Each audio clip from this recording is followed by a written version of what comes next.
ಕೇಳಿಸದೆ ಕಲ್ಲು ಕಲ್ಲಿನಲಿ ಕನ್ನಡ ನುಡಿ ಕನ್ನಡ.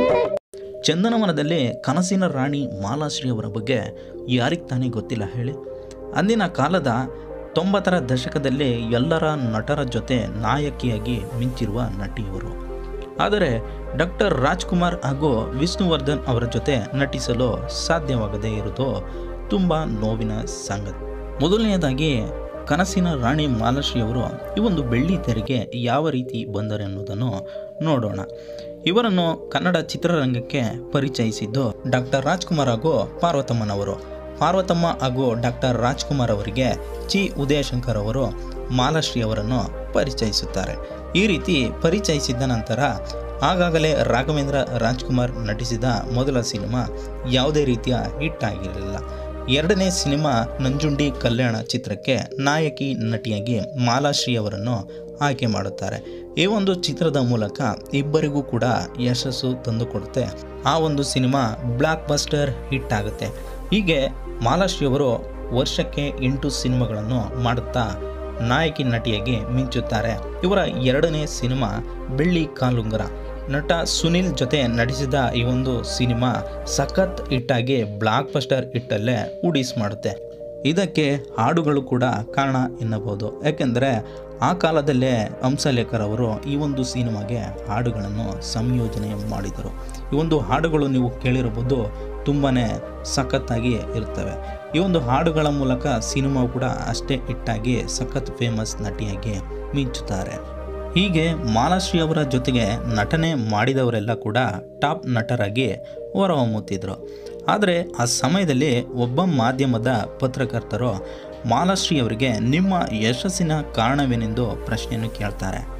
ಆವಾಗ ಮಾಲಾಶ್ರೀ ಅವರು, ಈಗ ನನ್ನ ಜೊತೆ ಒಂದು ಪ್ರಾಣಿ ನಟನೆ ಮಾಡಿದರೂ ಕೂಡ ಅದು ಕೂಡ ಸೂಪರ್ ಸ್ಟಾರ್ ಆಗಿಬಿಡುತ್ತದೆ ಎಂದು ಹೇಳುತ್ತಾರೆ. ಆದರೆ ಆ ಒಂದು ಮಾತಿಗೆ ವಿಷ್ಣುವರ್ಧನ್ ಅವರು ಮಾಲಾಶ್ರೀ ಅವರ ಜೊತೆ ನಟನೆ ಮಾಡುವುದಿಲ್ಲ ಎನ್ನುವ ಗಾಳಿ ಸುದ್ದಿ ಕೂಡ ಹಬ್ಬಿಸ್ತಾರೆ. ಈ ಗಾಳಿ ಸುದ್ದಿಗೆ ಯಾರು ಕೂಡ ಸ್ಪಷ್ಟವಾಗಿ ಉತ್ತರ ನೀಡಲಿಲ್ಲ. ಹಾಗಾಗಿ ಇದು ಬರೀ ಗಾಳಿ ಸುದ್ದಿಯಾಗೇ ಉಳಿಯಿತು. 1991ರಲ್ಲಿ ವಿಷ್ಣುವರ್ಧನ್ ಅವರ ಲಯನ್ ಜಗಪತಿ ರಾವ್ ಚಿತ್ರದ ಶೂಟಿಂಗ್ ಆಗುತ್ತಿತ್ತು. ಮತ್ತೊಂದು ಕಡೆ ಅಂಬರೀಷ್ ಹಾಗೂ ಮಾಲಾಶ್ರೀ ಅಭಿನಯದ ಹೃದಯ ಹಾಡಿತು ಸಿನಿಮಾದ ಶೂಟಿಂಗ್ ಕೂಡ ಆಗುತ್ತಿತ್ತು.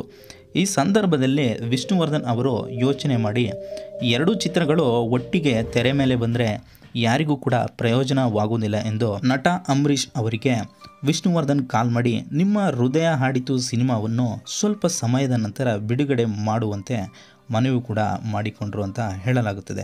ಇದೇ ವಿಷಯಕ್ಕೆ ವಿಷ್ಣುವರ್ಧನ್ ಅವರು ಮತ್ತೊಮ್ಮೆ ಮಾಲಾಶ್ರೀ ಅವರ ಜೊತೆ ಎಂದಿಗೂ ನಟಿಸಲು ಸಾಧ್ಯವಿಲ್ಲ ಎಂಬ ಗಾಳಿ ಸುದ್ದಿಯನ್ನು ಕೂಡ ಹಬ್ಬಿಸ್ತಾರೆ. ಕನ್ನಡ ಸಿನಿಮಾ ರಂಗದ ಮೇರು ನಟರಾದ ಡಾಕ್ಟರ್ ವಿಷ್ಣುವರ್ಧನ್ ಅವರು ಹೆಣ್ಣು ಮಕ್ಕಳಿಗೆ ತುಂಬ ಗೌರವ ಕೊಡುವವರು. ಅವರು ಈ ರೀತಿಯಾಗಿ ಹೇಳುತ್ತಾರೆ ಎಂದರೆ ಅದು ನಂಬಲಾಗದ ಮಾತು. ಇನ್ನು ನಟಿ ಮಾಲಾಶ್ರೀ ಅವರು ಈ ಹಿಂದೆ ಒಂದು ಸಂದರ್ಶನದಲ್ಲಿ ಹೀಗೆ ಹೇಳುತ್ತಾರೆ, ವಿಷ್ಣುವರ್ಧನ್ ಅವರ ಜೊತೆ ಭಾಳಷ್ಟು ಬಾರಿ ಅಭಿನಯ ಮಾಡಬೇಕು ಎಂದು ಅಂದುಕೊಂಡಿದ್ದೆ.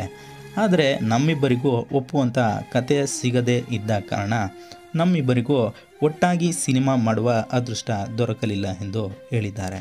ಡಾಕ್ಟರ್ ವಿಷ್ಣುವರ್ಧನ್ ಹಾಗೂ ಮಾಲಾಶ್ರೀ ಅವರು ಕೂಡ ಒಳ್ಳೆಯ ಮನಸ್ಥಿತಿ ಉಳ್ಳವರು ಮತ್ತು ಒಳ್ಳೆಯ ನಟರು ಎಂದು ಹೇಳಬಹುದು. ಈ ಒಂದು ವಿಚಾರಕ್ಕೆ ಇನ್ನೂ ಕೂಡ ಸ್ಪಷ್ಟವಾಗಿ ಉತ್ತರ ಸಿಕ್ಕಿಲ್ಲ. ಹಾಗಾಗಿ ಈ ಒಂದು ವಿಚಾರವು ಕೂಡ ಗಾಳಿ ಸುದ್ದಿಯಾಗಿ ನಿಂತು ಬಿಟ್ಟಿದೆ. ಈ ಒಂದು ವಿಚಾರದ ಬಗ್ಗೆ ನಿಮ್ಮ ಅಭಿಪ್ರಾಯವನ್ನು ನಮ್ಮ ಕಮೆಂಟ್ ಬಾಕ್ಸ್ನಲ್ಲಿ ತಿಳಿಸಿ. ಹಾಗೆ ವಿಡಿಯೋವನ್ನು ಶೇರ್ ಮಾಡಿ, ವಿಡಿಯೋಗೆ ಲೈಕ್ ಮಾಡಿ ಮತ್ತು ಸಬ್ಸ್ಕ್ರೈಬ್ ಮಾಡಿಕೊಳ್ಳಿ.